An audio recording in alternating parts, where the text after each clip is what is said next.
you had a very successful journey in being an independent financial advisor Mhm. where you and some partners grew a firm, I think 1.3 bill before you exited under management, 1.2.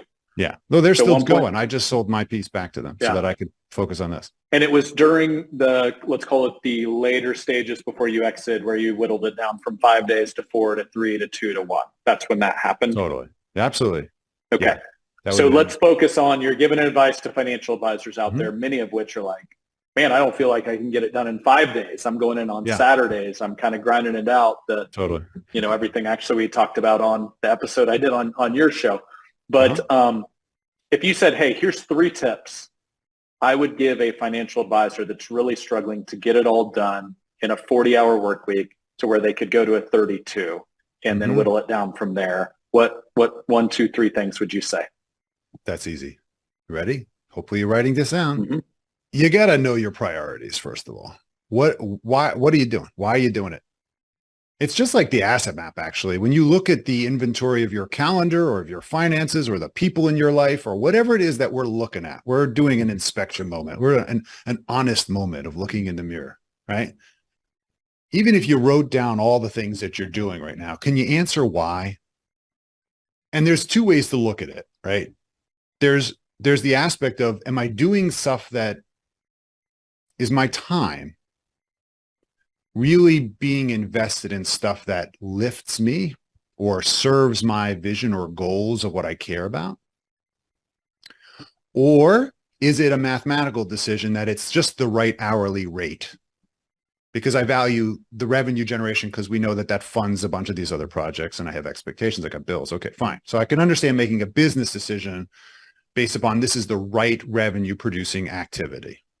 And one of the things that I, kind of matching the 2 of those things, what I really want to do and have an outcome and what I need to do because I made obligations and that's dependent upon the numbers, can be in conflict. And there's no question that a lot of the people I know, and I did early on too, is I measured my success by the revenue I generated, especially kind of growing up, not having the money, but then seeing money and wanting to aspire to that. And then like, oh, that's the measure, as you've said, of success in our own podcast. You said that what's the measure of success? Is it the trophy? Is it the production number or whatever, some obscure thing, Mm-hmm. some order of the knighthood or whatever, like these kind of archaic things that we've gotten used to being like that signifies success. Or I got to have the big car, I got to have a Porsche, whatever the thing is, right? Finally getting to a point where you recognize that of the 2 things, values and money, they're not even on the same plane. And we know this because I don't know too many older individuals at the later stage of their life that are saying, gosh, I wish I made more money. But they are talking about how they want to turn their money into values from charity. The wealthiest clients I knew about, they didn't care about the money. Maybe you can argue it's because they had so much money, they didn't care. They cared about what their money meant, what they were going to do with it, how they were going to leave a testament to their values, to their legacy. And if you believe that that's true, you can decide that today. There's nothing stopping you from just deciding that today, that you're creating your legacy right now. In fact, that's what we're talking about with our kids and investing in them. We're making a legacy right now. And that's why it's so important to understand why you're doing what you're doing. The second thing that I think is really critical that everybody should ask themselves is, what is your real hourly rate? What is the hourly rate that you need to make in order to justify the fact that you're giving up time and values maybe for money? And hopefully that's the biggest number that you can create, the highest amount of leverage. And for me, I decided, okay, I want to make $1,000 an hour. Why? I don't know. It sounded like a good number at the time. So then I looked at my calendar. I said, is this $1,000 an hour work? Yes or no? It was just yes or no. That's what my coach told me. He said yes or no.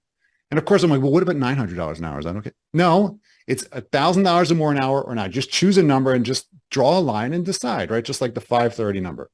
That means being home at 5:30.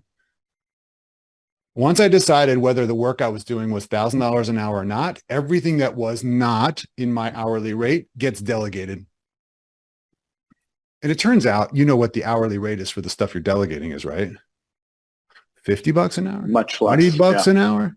Like, what are we talking about? He's like, you're stupid. You're focusing on the wrong thing when you're trying to figure out, well, what's the most, I'll focus on the $820. I can do that work. I'm like, no, Adam, you say you're going to make $1,000 an hour. That's what your time is worth. How do you do that work?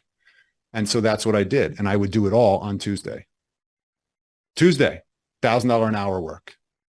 And the rest of the week, I'm basically making money on other people's efforts, which is the core of business. When you realize that the only way to really scale and grow a business is to actually leverage the value of other people's efforts, pay them handsomely for the work that they do, participate on the upside of it. Every business is designed this way.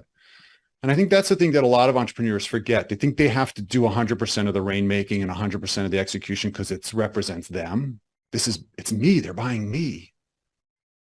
Not really, actually. They're buying an experience and expectations. They're buying confidence. They're buying relationship. And how you deliver to them is actually how you design it. And it doesn't have to be really all around you. So I think those are the really kind of bigger aspects. Number one, values.